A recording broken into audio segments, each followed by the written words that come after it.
going back to some BaGua stance training, right? And the Xing. So remember, you have dragon stance, right?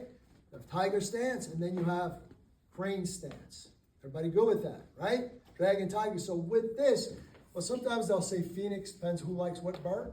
So what I want you to do is, as you're doing this once in a while, is good for balance. I just want you to maintain the phoenix, then come down.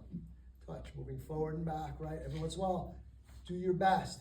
So this is where some of the Tai Chi principles come and land. Head up and erect, because your forward is going to throw off your balance. Lift your knee, lift from the knee and lift up.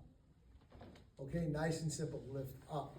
Hold for 1,000, 2 1,000, and then move, okay? Just adding in the phoenix.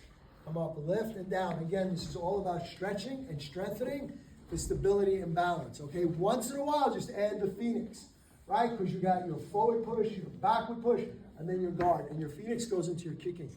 And what do you have in the Tai Chi form? You have it in your needle kick, right? And then in the long form, you got several other kicks that go with it. All right, go ahead, play with that.